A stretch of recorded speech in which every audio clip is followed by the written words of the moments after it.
artist talk.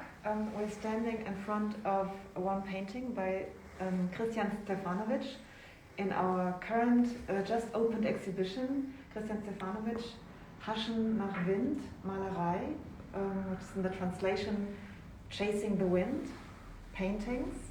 And we just talked about another painting in another room with a jacket over a chair, and this is a related motif, not visible at the first glance. And we would like to ask Christian about this very, very special motif. This is called Backpiece, and the other painting I'm referring to was Backpiece Anthem. And how are these paintings related? What do we see in this one? What's the story behind? Yes, this painting named Backpiece is the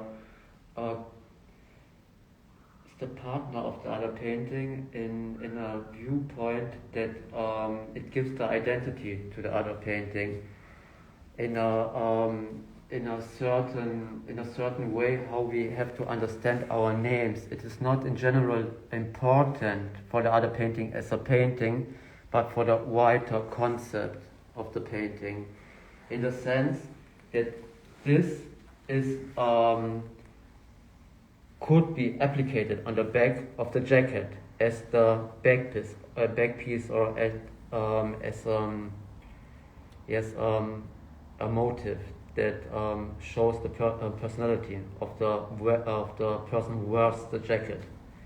In this case, it is a MS Paint graphic that was done on the computer. Also, again,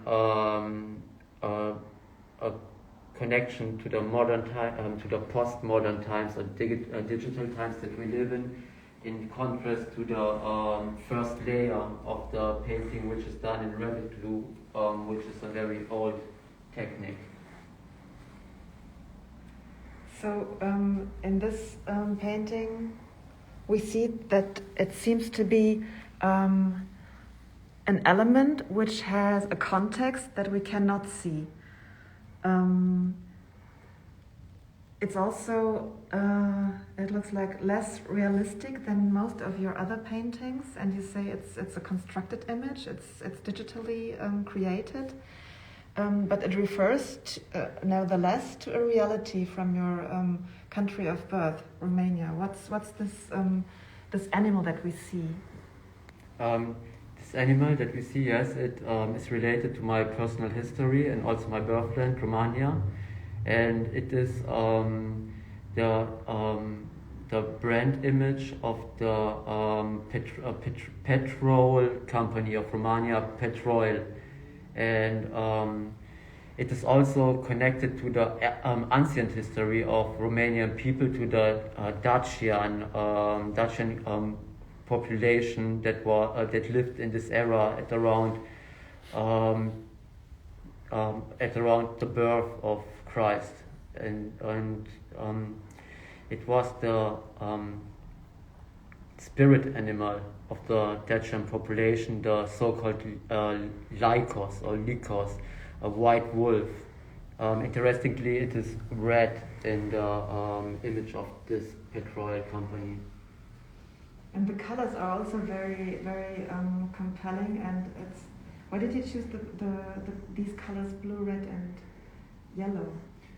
Yes, these are the prime colors of our color spectrum that we see with our eyes, and we got this combination always. You could also very superficial tell that it is these are the prime colors of the Romanian flag, that is also the tricolor, also of the flag of Chad from Africa, to know. Exactly, and we got also this harlequin costume that I've done on this wolf, and you got this semi-collage, if you want, more or less. It is, there are more pieces worked together and melted into one image. And a repeating motive, as it seems, is also the kind of mirroring, the effect of mirror of certain motives. So like the head of this wolf is looking in both directions, the hands are opposite, and also this harlequin costume it's very typical to split into two Yes. halves, Yes. the pattern. Yes, this binary motif or this dichotomy, and how it comes together in a certain place, like maybe the event horizon or a point of no return, something that has to do with the edge. How far can we go until you reach a certain point that maybe is never reachable, like chasing the wind. Yeah. Exactly, and yes, I really appreciated to work it with seemingly unfitting extremes.